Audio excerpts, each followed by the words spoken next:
हिंदू शास्त्रों में प्रत्येक देवी देवता किसी न किसी वाहन पर विराजमान है, जैसे कि विष्णु जी का वाहन गरुड़, माँ लक्ष्मी का वाहन उल्लू, माँ सरस्वती का वाहन हंस, शिव जी का वाहन नंदी बैल, गणेश जी का वाहन मूषक, कार्तिकेय का वाहन मोर आदि अनेकों देवी देवता हैं जो किसी न किसी वाहन पर विराजते हैं। जैसे कि माँ दुर्गा का वाहन शेर है।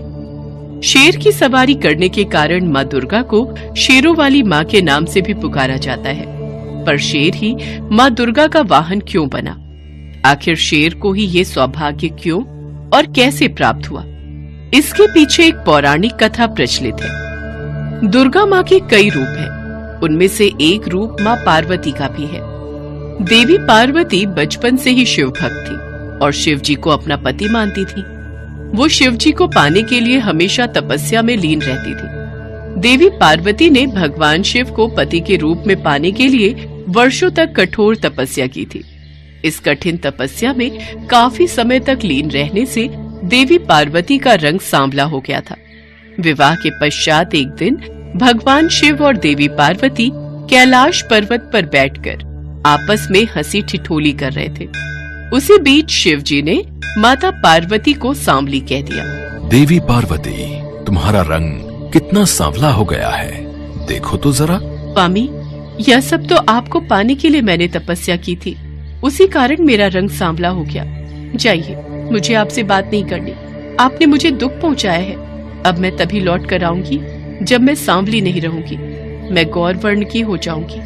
मैं तपस्या के लिए जा रही हूँ। पार्वती, रुको तो। अरे तुम तो नाराज हो गई। मैं तो यूं ही कह रहा था। लगता है देवी पार्वती को मेरी बात का बुरा लग गया। अब तो ये तपस्या में लीन होने चली गई। शिव जी से नाराज होकर माँ पार्वती घने जंगलों में जाकर तपस्या में लीन हो गई। जब माता पार्वती तपस्या में लीन थी, उस समय एक भूखा शेर उधर से गुजर रहा था। उसने माता पार्वती को देखा और उन्हें अपना शिकार बनाने के लिए आगे बढ़ा। अरे, ये तो तपस्या में लीन है। मेरी गर्जना का इन पर कोई प्रभाव नहीं हो रहा। मुझे इनकी तपस्या भंग होने का इंतजार करना होगा। आखिर मैं भी तो देखूं कि एक शेर की गर्जना का असर इन पर क्यों नहीं हुआ और इनकी तपस्या भंग क्यों नहीं हुई, ये भयभीत क्यों नहीं हुई। माता पार्वती को तपस्या में लीन देखकर शेर वहीं पर बैठ जाता है और वो माँ पार्वती की तपस्या समाप्त होने का इंतजार करने लगता है। लेकिन माता पार्वती की तपस्या कई वर्षों तक चलती रही। तब तक वो शेर आस लगाए वहीं पर बैठा रहा। माँ पार्वती के चमत्कार से शेर भी उतने वर्ष भूखा प्यासा रहा, मानो वो भी माँ पार्वती के साथ तपस्या कर रहा हो। ना ही उसने माता पार्वती को कुछ कहा और ना ही वहां से उठा। तब के कई वर्ष बीत जाने के बाद देवी पार्वती की तपस्या से प्रसन्न होकर वहां शिव जी प्रकट हुए। देवी पार्वती, आंखें खोलो। मैं तुम्हें गोरा होने का वरदान देता हूँ। पार्वती, तुम गंगा स्नान करो, इससे तुम गौर वर्ण की हो जाओगी। अपने उज्जवल गौर वर्ण के कारण अब से संसार आपको गौरी के नाम से भी जानेगा और आपका सांवला वर्ण कौशिकी देवी के नाम से जाना जाएगा। आप धन्य है प्रभु। तभी देवी पार्वती की नजर वहाँ बैठे एक शेर पर जाती है। अरे, ये शेर यहाँ कैसे? देवी पार्वती, इसे देखकर तो ऐसा प्रतीत हो रहा है कि वर्षों से ये भी आपके साथ ही यहीं तपस्या में बैठा हुआ है। माता पार्वती, भगवान शिव, मेरा प्रणाम स्वीकार कीजिए। आपका कथन सत्य है। मैं इसी विचार से देवी पार्वती पर आक्रमण करने ही वाला था, पर देवी पार्वती के अलौकिक चमत्कार से मैं रुक गया। मेरे हाथों से यह अपराध होने से माँ ने मुझे रोक दिया। मुझे क्षमा कीजिए माता। प्रभु, जैसे मैंने इतने दिनों तक तपस्या की, ठीक उसी तरह इस शेर ने भी मेरी प्रतीक्षा में तपस्या की है। मुझे इसकी तपस्या का फल इसे देना ही चाहिए। पर मैं ऐसा क्या करूं कि जिससे जगत में इसकी प्रशंसा हो? माँ, मैं आपकी सवारी बनना चाहता हूँ। आपको अपनी पीठ पर बिठाना चाहता हूँ। मैं चाहता हूँ जगत में मैं आपके वाहन के रूप में जाना जाऊं। मुझे ये वरदान दीजिए माँ, मुझ पर कृपा कीजिए। मैं आपके अंग संग रहकर आपकी सेवा और भक्ति करना चाहता हूँ। देवी पार्वती, अब तो इस शेर को वाहन बनाकर आपको इसकी इच्छा पूरी करनी ही होगी और अब आपको शेरों वाली के नाम से भी पुकारा जाएगा। देवी पार्वती मुस्कुरा देती हैं और शेर को वरदान देते हुए उसे अपना वाहन बना लेती हैं। शेर पर सवारी करने के लिए माँ दुर्गा के रूप में माँ पार्वती शेर पर सवार होती हैं। तभी स्वर्ग में उपस्थित सभी देवी देवता उन पर फूलों की वर्षा करने लगते हैं। गंगा में स्नान करके माँ पार्वती माँ गौरी के रूप में जानी जाने लगी। उनका श्याम वर्ण कौशिकी देवी के नाम से प्रसिद्ध हुआ और शेर की सवारी करने वाली माँ दुर्गा के रूप में पूरा संसार उन्हें शेरोवाली के नाम से पुकारने लगा और तभी से शेर माँ दुर्गा का वाहन बन गया।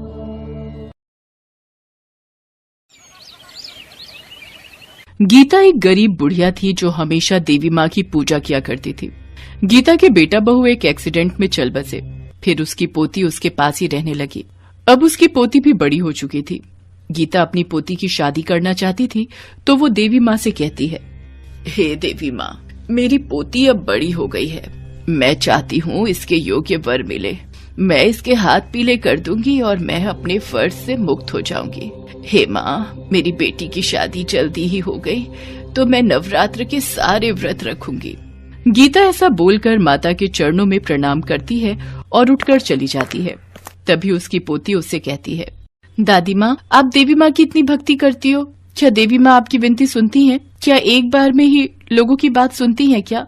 हाँ बेटा, देवी माँ सबकी विनती सुनती है, वो मेरी भी जरूर सुनेगी। और बेटा, तुम्हें भी देवी माँ की पूजा करनी चाहिए और उनसे आशीर्वाद लेना चाहिए। दादी माँ, मैं तो नहीं जानती कि देवी माँ सबकी सुनती है या नहीं, पर अगर आपका उन पर इतना अटूट विश्वास है तो मैं भी उनकी पूजा जरूर करूंगी। बहुत अच्छे मेरे बच्चे, तो अब देखना देवी माँ तुम्हारे जीवन को कितना सुंदर बना देंगी और जल्द ही एक योग्य वर से तुम्हारी शादी करवा देंगी। ऐसा कहकर गीता सो जाती है। तभी रात में उसे यमदूत जी दिखाई देते हैं और गीता से बोलते हैं, गीता, चलो मेरे साथ, हम तुम्हें लेने आए हैं। आप कौन हैं? मुझे अपने साथ क्यों लेकर जाना चाहते हो? हम यमदूत हैं और हमें यमराज जी ने तुम्हारे प्राण लेने के लिए भेजा है। अब तुम्हारा समय पूरा हो चुका है, इसलिए हम तुम्हें लेने आए हैं। यमदूत जी, ऐसा न कहें, मेरी पोती विवाह योग्य है और उसका इस दुनिया में मेरे अलावा कोई नहीं है। अगर आप मुझे अभी लेकर चले गए तो मेरी पोती की शादी कैसे होगी? मैं चाहती हूँ मेरी पोती की शादी मेरी आंखों के सामने हो जाए, जिससे उसे बाद में कोई परेशानी ना हो। हम यमदूत हैं और हमारे महाराज यमराज जी का आदेश है कि तुम्हारे प्राणों को हर लिया जाए और तुम्हें हमारे साथ चलना ही होगा। हम कुछ नहीं सुनना चाहते। वैसे भी यमराज जी के फैसले के विरुद्ध हम नहीं जा सकते। मैं तुम्हारे साथ अभी नहीं जा सकती, मुझे मेरे फर्ज पूरे करने हैं। तुम्हें मेरे साथ चलना ही होगा, या तो प्यार से, अन्यथा जबरदस्ती। नहीं नहीं, महाकाली, मेरी रक्षा करो। आप तो जानती हो मेरी पोती का मेरे अलावा कोई नहीं है। मुझे मौत से डर नहीं लगता, लेकिन मेरे मरने के बाद मेरी पोती का क्या होगा? हे देवी माँ, मेरी रक्षा करो। गीता, हमारी बात मान लो, हम कल के दूत हैं, तुम्हें हमारे साथ चलना होगा। अगर तुम काल के दूत हो तो मैं भी महाकाली की पुजारन हूँ, जो काल से भी बड़ी है, और तुम देख लेना वो मेरी रक्षा अवश्य करेंगी। ठीक है, अगर तुम चाहती हो तो हम तुम्हारे साथ जबरदस्ती करें तो ये भी सही है, पर हम अपने प्रभु का कहना अवश्य ही मानेंगे। फिर यमदूत बुढ़िया को छूते हैं। उन्हें एक जोर का झटका लगता है। अरे, ये कैसा झटका था? आज तक हमने इतने लोगों के प्राण हरे हैं, लेकिन कभी ऐसा नहीं हुआ। आखिर ये सब कैसे हो रहा है? तभी महाकाली की आवाज यमदूत के कानों में पड़ती है। यमदूत, मैं तुम्हें आदेश देती हूँ कि तुम अभी गीता के प्राणों को नहीं हरोगे। जब मेरा आदेश होगा तब तुम गीता के प्राणों को ले जाना, पर तब तक तुम इसको कोई नुकसान नहीं पहुँचाओगे। तुम कौन हो जो हमें ऐसे आदेश दे रही हो? हम सिर्फ अपने प्रभु यमराज का आदेश मानते हैं, उनके अलावा किसी का नहीं मानते।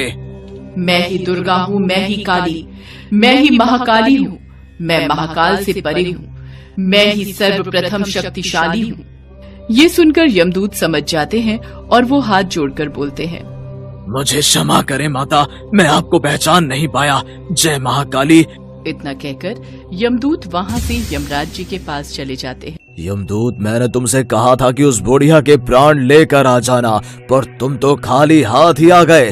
अब तुम अपने प्रभु का आदेश नहीं मानते, तुम उसके प्राण क्यों नहीं लेकर आए?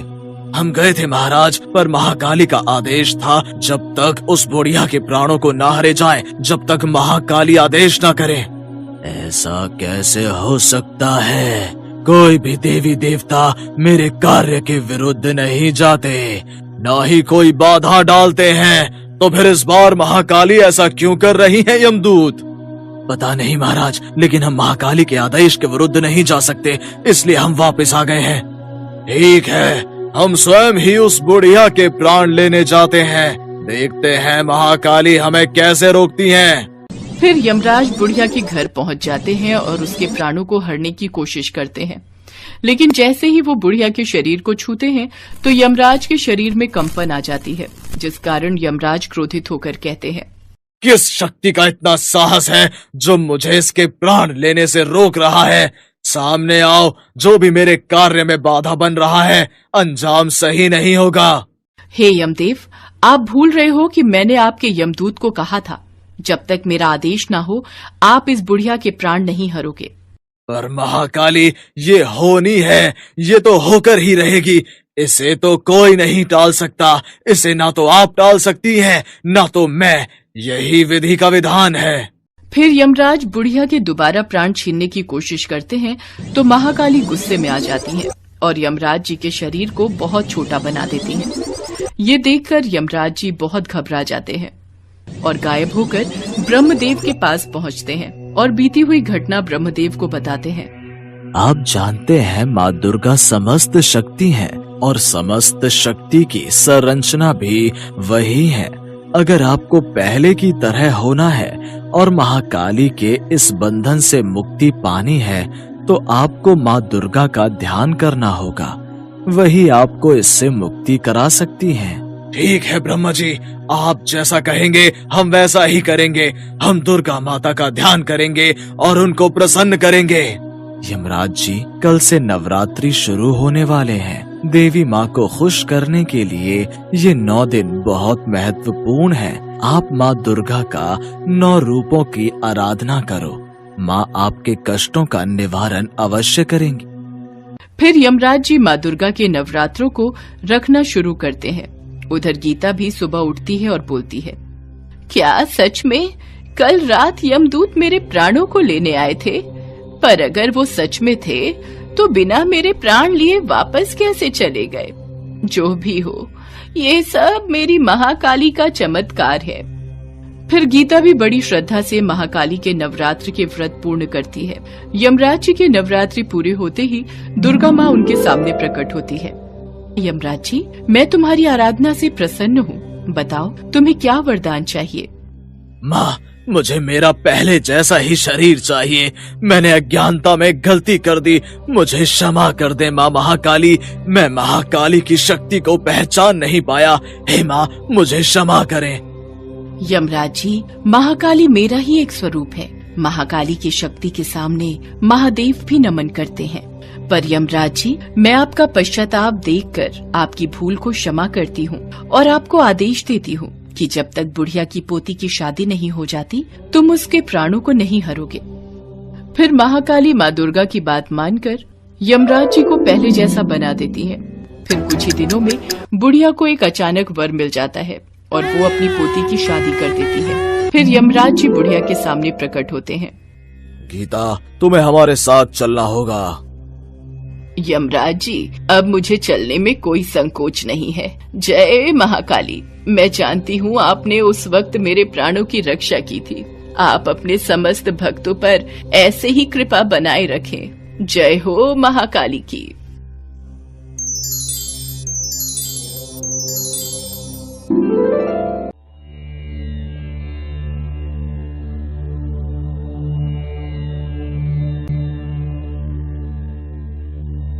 पितृपक्ष की पौराणिक कथा के अनुसार जोगे और भोगे नाम के 2 भाई थे। दोनों अलग अलग घरों में रहा करते थे। जोगे के पास धन की कोई कमी नहीं थी, लेकिन भोगे निर्धन था। जोगे की पत्नी को धन का अभिमान था, तो वहीं भोगे की पत्नी सुशील और शांत स्वभाव की थी। पितृपक्ष आने पर जोगे की पत्नी सुषमा उससे पितरों का श्राद्ध करने के लिए बोली। सुनो जी, श्राद्ध शुरू होने वाले हैं, पितरों का श्राद्ध करना है। अरे सुषमा, तुम भी क्या बेकार में व्यर्थ की काम करने की सोचती रहती हो? हैं? पहले ही व्यापार ठीक नहीं चल रहा है, ऊपर से तुम फिजूल खर्च में दिमाग लगाती रहती हो। सुनो जी, ये तुम इसलिए बोल रहे हो ना कि मुझे कोई काम ना करना पड़े और मैं परेशान ना हूं। आप चिंता मत करो, मैं कार्य में सहायता के लिए पार्वती को बुला लूंगी। इसी बहाने हम भी पकवानों के मजे ले लेंगे, पितरों के नाम पर पकवान खाने खिलाने का आनंद ले लेंगे। अच्छा ठीक है, कर लेना तैयारी, बुला लेना पार्वती को मदद के लिए। जोगी की पत्नी केवल अपनी शान दिखाने के लिए श्राद्ध का कार्यक्रम रखना चाहती थी, ताकि वो अपने मायके वालों को बुलाकर दावत कर सके। इसलिए वो श्राद्ध के कार्यों के लिए भोगे की पत्नी पार्वती को बुलाने जाती है। पार्वती, कल मैं पितरों का श्राद्ध कर रही हूँ, तो तुम सुबह जरा मेरी मदद के लिए आ जाना। ठीक है भाभी, मैं आ जाऊंगी। दूसरे दिन पार्वती सुबह आकर सारा कार्य करवाने लगी। पार्वती ने अनेक पकवान बनाए, फिर सभी काम निपटाने के बाद अपने घर वापस आ गई, क्योंकि उसे भी पितरों का तर्पण करना था। आ गई, बस काम करवा लिया होगा भाभी ने, और पकवानों को खाने के मजे मायके वालों के साथ उड़ाएगी। कोई बात नहीं जी, और फिर मैंने भाभी की मदद पितरों के लिए भोजन बनाने में की है, इससे मुझे दिल से सुकून मिला है। पार्वती, मेरी गरीबी और बदनसीबी की वजह से हमारे घर में तो पितरों को खिलाने के लिए कुछ भी नहीं है। कोई बात नहीं, आप अगियारी देकर पितरों के समक्ष हाथ जोड़कर पूजा कर लो। हमारे पितृ श्रद्धा भाव के भूखे हैं, वो हमारी गरीबी के हालात देखकर समझ जाएंगे। जब पितर भूमि पर उतरे वे पहले जोगे के यहाँ गए। अरे, ये सुषमा तो अपने मायके वालों की खातिर में ही लगी हुई है, सिर्फ दिखावे के लिए ही श्राद्ध किया है शायद। जोगे को भी देखो, बिना हमें अर्पण किए सबको खाने और खिलाने में लग गया। ये देखकर मेरा मन बहुत दुखी है। सुषमा और जोगे के घर ये सब देखकर पितरी बहुत निराश हुए। उसके बाद सभी पितरी भोगे के यहाँ गए, तो देखते हैं कि पितरों के नाम पर केवल अगियारी दे दी गई है। हमारे गरीब बेटा बहू ने कितनी श्रद्धा भाव से पूजा की है और अग्यारी दी है। कोई बात नहीं, हम इस अग्यारी की राख ही चाट लेते हैं। हमारे बच्चों ने हमारे लिए मन से पूजा की है, और पार्वती ने तो सुषमा के घर भी पूरे पकवान बनाकर भलाई ही की है। पितर अगियारी की राख चाटते हैं और भूखे ही नदी के तट पर पहुंच जाते हैं। कुछ ही देर में सारे पितर अपने अपने यहाँ का श्राद्ध ग्रहण करके इकट्ठे हो जाते हैं। अरे, आज तो मेरी संतान ने भोजन खिलाकर तृप्त कर दिया। सारे पितर बताने लगे कि उनकी संतानों ने किस किस तरह से उनके लिए श्राद्धों के पकवान बनाए। जोगी भोगे के पितरों ने भी अपना सारा कुछ बताया। अगर भोगे निर्धन ना होता और श्राद्ध करने में समर्थ होता तो शायद हमें भूखा वापस नहीं आना पड़ता, क्योंकि भोगे के घर में तो खाने के लिए भी 2 वक्त की रोटी नहीं थी, वो हमें क्या खिलाता। ये सारी बातें सोचकर पितरों को भोगे पर दया आ गई। अचानक से वे नाच नाच कर गाने लगे कि भोगे के घर धन हो जाए, भोगे के घर धन हो जाए। शाम का समय हो चला था, लेकिन भोगे के घर में खाने को कुछ भी नहीं था। उसके बच्चे भूखे थे। बेटे सोनू ने पार्वती से कहा, माँ, बहुत भूख लगी है। माँ, मुझे भी कुछ खाने को दो ना माँ, आज आपने कुछ भी नहीं दिया। क्या करूं, कहाँ से लाऊं भोजन, मुझे नहीं समझ आ रहा तुम दोनों को क्या दूं। जाओ, आंगन में वो बर्तन रखा है, उसे उलटकर देख लो, कुछ मिल जाए तो आपस में बांट कर खा लो। बच्चे जब वहां जाकर बर्तन देखते हैं तो वे दौड़े दौड़े माँ के पास जाते हैं। माँ, उस बर्तन में तो सोने के सिक्के हैं। ये क्या बोल रहा है तू? माँ, भैया सच बोल रहे हैं, उस बर्तन में सोने के सिक्के भरे हुए हैं। पार्वती आंगन में आकर देखती है, बर्तन में सोने के सिक्के चमक रहे होते हैं। पार्वती के आश्चर्य का ठिकाना नहीं रहता। क्या हुआ पार्वती? अरे, ये सोने के सिक्के इस बर्तन में? पार्वती, ये तो भगवान का कोई चमत्कार है। सुनो जी, आज पितरों के आशीर्वाद से ये सब हुआ है। भगवान आप बहुत दयालु हो। इस तरह पितरों के आशीर्वाद से भोगे भी धन धान्य से परिपूर्ण हो जाता है, लेकिन वो इस बात का बिल्कुल अहंकार नहीं करता है और अगले बरस पूरी श्रद्धा के साथ भोगे और पार्वती अपने पितरों का श्राद्ध करते हैं। जेठ जेठानी को बुलाकर सम्मान के साथ सोने और चांदी के बर्तनों में भोजन कराते हैं। इससे उनके पितर बहुत प्रसन्न होते हैं। पितर बहुत दयालु होते हैं। संतान के द्वारा श्राद्ध कर्म और पिंडदान आदि करने पर उन्हें तृप्ति मिलती है और वे अपनी संतानों को धन धान्य और खुश रहने का आशीर्वाद देते हैं। यदि पितरों का श्राद्ध विधि पूर्वक किया जाए तो पितरों की कृपा सदैव परिवार पर बनी रहती है। ये कहानी है सुभद्रा की। सुभद्रा गांव में रहती है और उसका बेटा अखिल शहर में। वो वहां एक मल्टीनेशनल कंपनी में जॉब करता है। सुभद्रा का बेटा अखिल अचानक से शहर से उससे मिलने गांव आया था। बेटे को देखकर वो बहुत खुश हुई और फिर से वही शिकायतें उसकी शुरू हो गई जो हर माँ की होती हैं। कैसी शक्ल बनाकर रखी है तूने, कितना दुबला हो गया रे तू। अरे खाना पीना ठीक से खाता नहीं है क्या? बहुत काम करवाते हैं क्या ऑफिस वाले? अरे माँ कहाँ दुबला हुआ हूँ, वैसा ही तो हूँ। पता नहीं यार माँ की आंख ऐसी क्यों होती है, उसे अपना बच्चा दुबला ही दिखता है। तुझसे तो बोलना ही बेकार है। सुन, तू हाथ मुंह धो ले, मैं तेरे लिए आलू के पराठे बनाकर लाती हूँ। सुभद्रा रसोई में जाने लगी तो अखिल ने अपनी माँ का हाथ पकड़कर उसे सोफे पर बिठा लिया और कहा, अरे माँ ये सब छोड़, मुझे तुमसे कुछ बहुत जरूरी बात करनी है।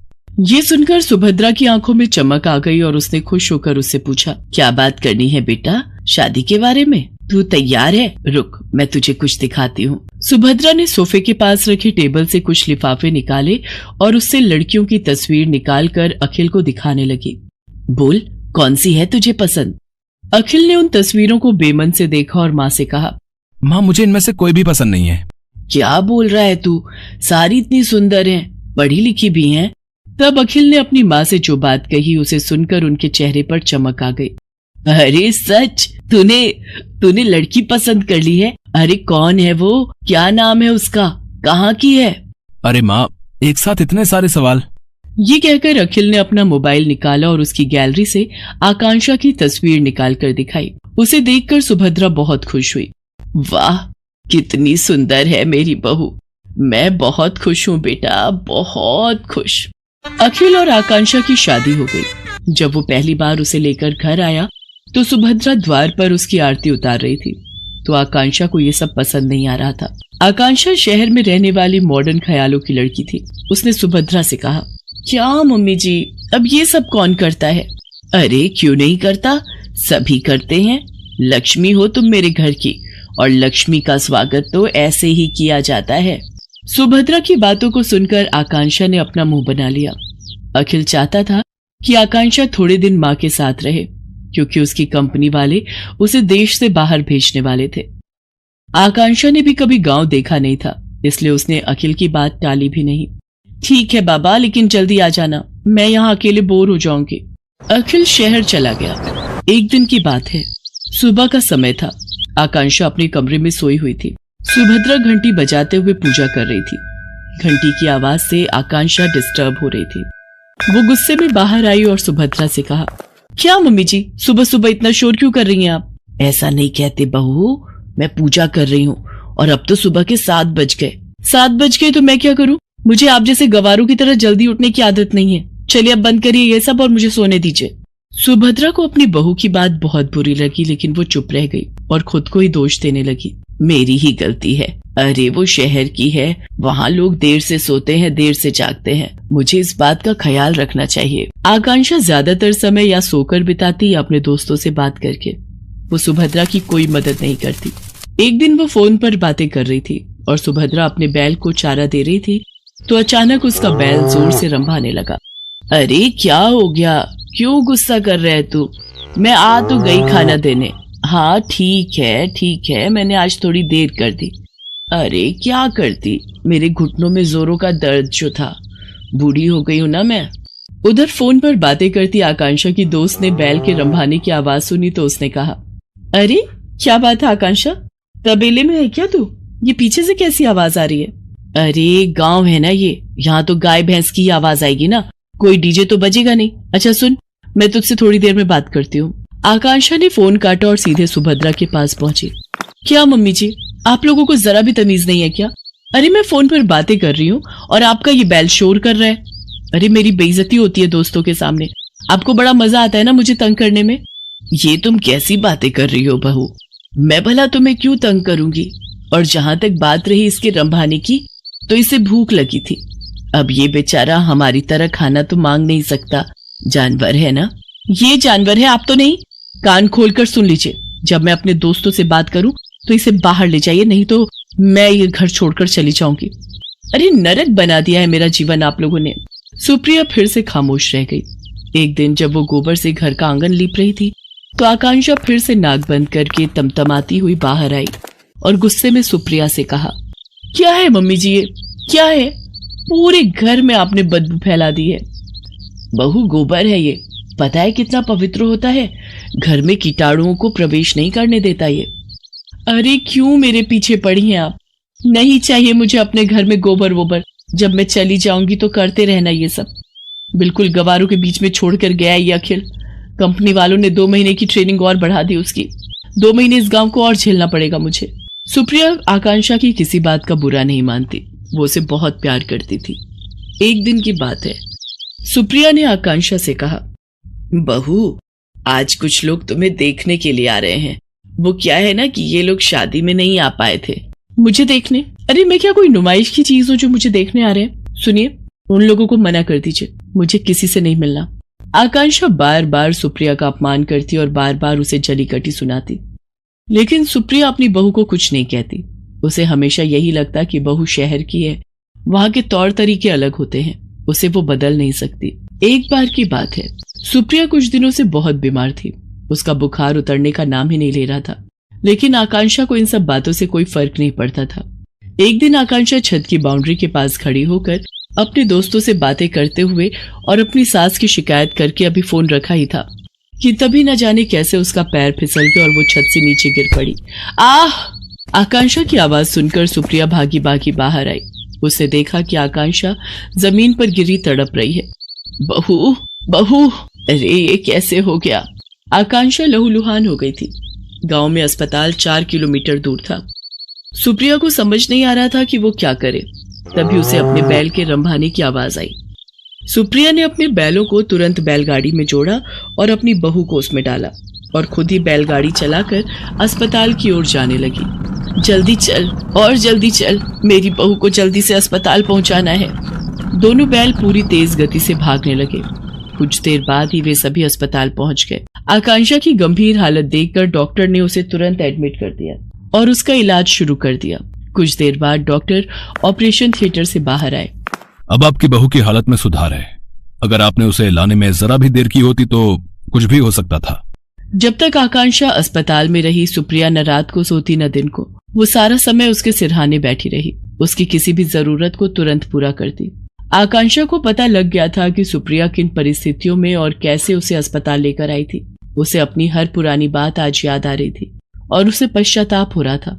माँ जी, मुझे माफ कर दीजिए, मैंने आपके साथ कितना बुरा किया, क्या नहीं कहा आपको, लेकिन आपने मेरी जान बचाने के लिए क्या कुछ नहीं किया। मेरी गलतियों के लिए माफ कर दीजिए। अरे कोई गलती नहीं की तूने, तू ठीक हो गई बहू, बस मेरे लिए यही सबसे बड़ी बात है। तभी आकांक्षा को बैल के रंभाने की आवाज आई।